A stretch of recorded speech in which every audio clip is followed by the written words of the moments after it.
ಇನ್ನು ಶ್ರೀನಗರದಾದ್ಯಂತ ಮತ್ತೆ ಸ್ಫೋಟದ ಸದ್ದು ಕೇಳ್ತಾ ಇದೆ. ಜಮ್ಮು ಕಾಶ್ಮೀರದ ಸಿಎಂ ಒಮರ್ ಅಬ್ದುಲ್ಲಾ ಟ್ವೀಟ್ ಮಾಡಿದ್ದಾರೆ ಇದಕ್ಕೆ ಸಂಬಂಧಪಟ್ಟಂಗೆ. ಈಗಷ್ಟೇ ಕದನ ವಿರಾಮ ಘೋಷಣೆ ಆಗಿದೆ, ಆದರೆ ಈಗ ನಡೀತಿರುವಂಥದ್ದು ಏನು? ಆದರೆ ಶ್ರೀನಗರದಲ್ಲಿ ಸ್ಫೋಟದ ಸದ್ದು ಕೇಳಿ ಬರ್ತಾ ಇದೆ ಅಂದರೆ ಇದರ ಅರ್ಥ ಏನು? ಘೋಷಿಸಿದ ಕದನ ವಿರಾಮ ಏನಾಯಿತು? ಇದು ಒಮರ್ ಅಬ್ದುಲ್ಲಾ ಕೇಳಿರುವಂಥ ಪ್ರಶ್ನೆ. Very good. ಇಂಥ ಡೆವಲಪ್ಮೆಂಟ್ಗಳು ಆಗ್ತಿರಬೇಕು. ಮಧ್ಯಸ್ಥಿಕೆ ವಹಿಸಿದಂಥ ಅಮೆರಿಕಕ್ಕೂ ಗೊತ್ತಾಗಬೇಕು. ಜೊತೆಗೇನು ಅಂದರೆ ಅಷ್ಟು ಸುಲಭವಾಗಿ ಇವರು ಸುಮ್ಮನಿರಲ್ಲ. ಈ ಕಜ್ಜಿ ನಾಯಿಗಳಿಗೆ ಸರಿಯಾದ ರೀತಿಯಲ್ಲಿ ಕಲ್ಲು ತಗೊಂಡು ಹೊಡೆದ್ರೇ ಇವು ಮಾತು ಕೇಳೋದು ಅನ್ನುವಂಥದ್ದು ಭಾರತಕ್ಕೂ ಗೊತ್ತಾಗಬೇಕು.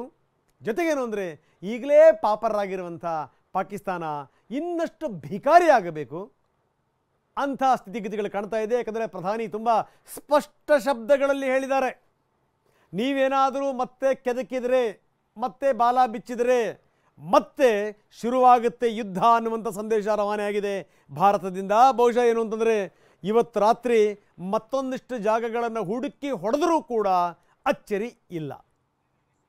ಬನ್ನಿ, ನಮ್ಮ ಪ್ರತಿನಿಧಿ ಹರೀಶ್ ನಮ್ಮೊಂದಿಗೆ ಈಗ ನೇರ ಸಂಪರ್ಕದಲ್ಲಿದ್ದಾರೆ ಶ್ರೀನಗರದಿಂದ. ಹರೀಶ್, ಭಾಳ ಗಮನಿಸಬೇಕಾದಂಥ ಸಂಗತಿ, ಒಂದು ಕಡೆಗೆ ಕದನ ವಿರಾಮ ಅಂದರೆ ಇವರು ಮಂಡಿ ಊರಿ ಕಾಡಿ ಬೇಡಿ ಶರಣಾಗಿ ಕದನ ವಿರಾಮದ ಸೌಭಾಗ್ಯವನ್ನು ಪಡೆದಿರುವಂಥ ಪಾಕಿಸ್ತಾನ ಈಗ ಮತ್ತೆ ಅಲ್ಲಿ ಇಲ್ಲಿ ಕಾಲು ಕರೆದು ಜಗಳಕ್ಕೆ ಬರುವಂಥ ಲಕ್ಷಣಗಳನ್ನು ತೋರಿಸ್ತಾ ಇದೆ. ಮೋದಿ ತುಂಬ ಸ್ಪಷ್ಟವಾಗಿ ಹೇಳಿದ್ದಾರೆ ಪ್ರಧಾನಿಗಳು, ನೀವೇನಾದರೂ ಮತ್ತೆ ಉಲ್ಲಂಘನೆ ಮಾಡಿದರೆ ಸರಿಯಾದ ರೀತಿಯಲ್ಲಿ ನಾವು ಉತ್ತರ ಕೊಡ್ತೀವಿ, ಮತ್ತೆ ಆಪರೇಷನ್ ಶುರುವಾದರೂ ಕೂಡ ಅಚ್ಚರಿ ಇಲ್ಲ ಅಂತ. ಬಹುಶಃ ನನಗೆ ಅನಿಸ್ತಾ ಇದೆ ಇವತ್ತು ರಾತ್ರಿ ಕೆಲ ದಿನಗಳ ಮೇಲೆ ಭಾರತ ಕೆಲ ಪ್ರದೇಶಗಳ ಮೇಲೆ ದೊಡ್ಡ ಪ್ರಮಾಣದಲ್ಲಿ ಮುಗಿಬಿದ್ದರೂ ಕೂಡ ಆಶ್ಚರ್ಯ ಇಲ್ಲ. ಏನಂತೀರಿ ಹರೀಶ್?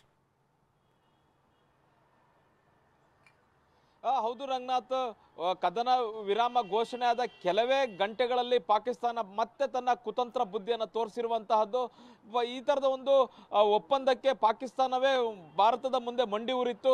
ಹೇಗಾದರೂ ಮಾಡಿ ನಮ್ಮನ್ನು ಬಚಾವ್ ಮಾಡಿ ಅನ್ನುವಂಥ ನಿಟ್ಟಿನಲ್ಲಿ, ಈ ಯುದ್ಧ ಬೇಡ ಅನ್ನುವಂಥ ನಿಟ್ಟಿನಲ್ಲಿ ಮನವಿಯನ್ನು ಮಾಡಿಕೊಂಡಿತ್ತು. ಭಾರತ ಕೂಡ ಈ ಕದನ ವಿರಾಮ ಒಪ್ಪಂದಕ್ಕೆ ಒಪ್ಪಿಗೆಯನ್ನು ಸೂಚಿಸಿತ್ತು.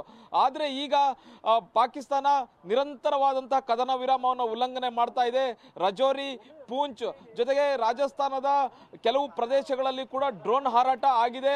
ಮತ್ತೆ ಆರ್ಟಿಲರಿ ಗನ್ಗಳನ್ನು ಯೂಸ್ ಮಾಡಿ ಕದನ ವಿರಾಮವನ್ನು ಉಲ್ಲಂಘನೆ ಮಾಡ್ತಿದೆ ಅನ್ನುವಂಥದ್ದು ಗೊತ್ತಾಗ್ತಾ ಇದೆ. ಹೀಗಾಗಿ ಒಮರ್ ಅಬ್ದುಲ್ಲಾ ಅವರು ಕೂಡ ಟ್ವೀಟ್ ಮಾಡಿದ್ದಾರೆ, ಈ ಒಂದು ಏನು ಸೀಸ್ ಫೈರ್ ಅನ್ನುವಂಥದ್ದಕ್ಕೆ ಏನು ಅರ್ಥ ಬಂತು, ಮತ್ತೆ ಈ ಸೀಸ್ ಫೈರ್ ಉಲ್ಲಂಘನೆ ಆಗ್ತಾ ಇದೆ, ಕದನ ವಿರಾಮ ಉಲ್ಲಂಘನೆಯನ್ನ ಪಾಕಿಸ್ತಾನ ಮಾಡ್ತಾ ಇದೆ ಅನ್ನುವಂಥದ್ದನ್ನ ಜಮ್ಮು ಕಾಶ್ಮೀರ ಸಿಎಂ ಒಮರ್ ಅಬ್ದುಲ್ಲಾ ಅವರು ಈಗ ಹೇಳ್ತಾ ಇರುವಂತಹದ್ದು.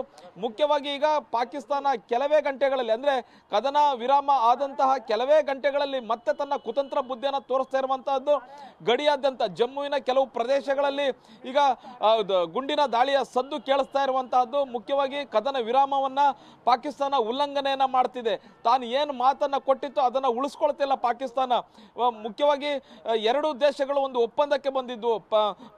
ಅಮೆರಿಕದ ಅಧ್ಯಕ್ಷರಾದ ಟ್ರಂಪ್ ಅವರು ಕೂಡ ಹೇಳಿದ್ರು, ಇದು ಒಪ್ಪಂದ ಆಗಿದೆ, ಕದನ ವಿರಾಮ ಆಗಿರುವಂತಹದ್ದು. ಎರಡೂ ದೇಶಗಳಲ್ಲಿ ವಾಯು ದಾಳಿ ಆಗಿರ್ಬೋದು, ನೌಕಾ ದಾಳಿ ಆಗಿರ್ಬೋದು, ಹಾಗೂ ಭೂಸೇನೆಯ ದಾಳಿ ಆಗಿರ್ಬೋದು, ಯಾವುದು ಕೂಡ ಇರೋದಿಲ್ಲ 5 ಗಂಟೆಯ ನಂತರ ಅನ್ನುವಂಥದ್ದನ್ನು ಹೇಳಿದ್ರು. ಆದರೆ 7 ಗಂಟೆಯ ನಂತರ, 7-8 ಗಂಟೆಯ ನಂತರ ಮತ್ತೆ ಗುಂಡಿನ ಶಬ್ದಗಳು ಕೇಳಿಸ್ತಾ ಇರುವಂತಹದ್ದು. ಗಡಿಯಾದ್ಯಂತ ರಜೌರಿ, ಪೂಂಚ್ ಮತ್ತೆ ಇನ್ನು ಹಲವು ಪ್ರದೇಶಗಳಲ್ಲಿ, ರಾಜಸ್ಥಾನದ ಹಲವು ಪ್ರದೇಶಗಳಲ್ಲಿ ಡ್ರೋನ್ ದಾಳಿ ಆಗಿದೆ ಅನ್ನುವಂತಹ ಮಾಹಿತಿ ಸಿಗ್ತಾ ಇದೆ. ಇನ್ನಷ್ಟು ಮಾಹಿತಿ ಬರಬೇಕಾಗಿದೆ. ಯಾಕಂತಂದ್ರೆ ಕದನ ವಿರಾಮವನ್ನ ಪದೇ ಪದೇ ಪಾಕಿಸ್ತಾನ ಸಂಪರ್ಕದಲ್ಲಿ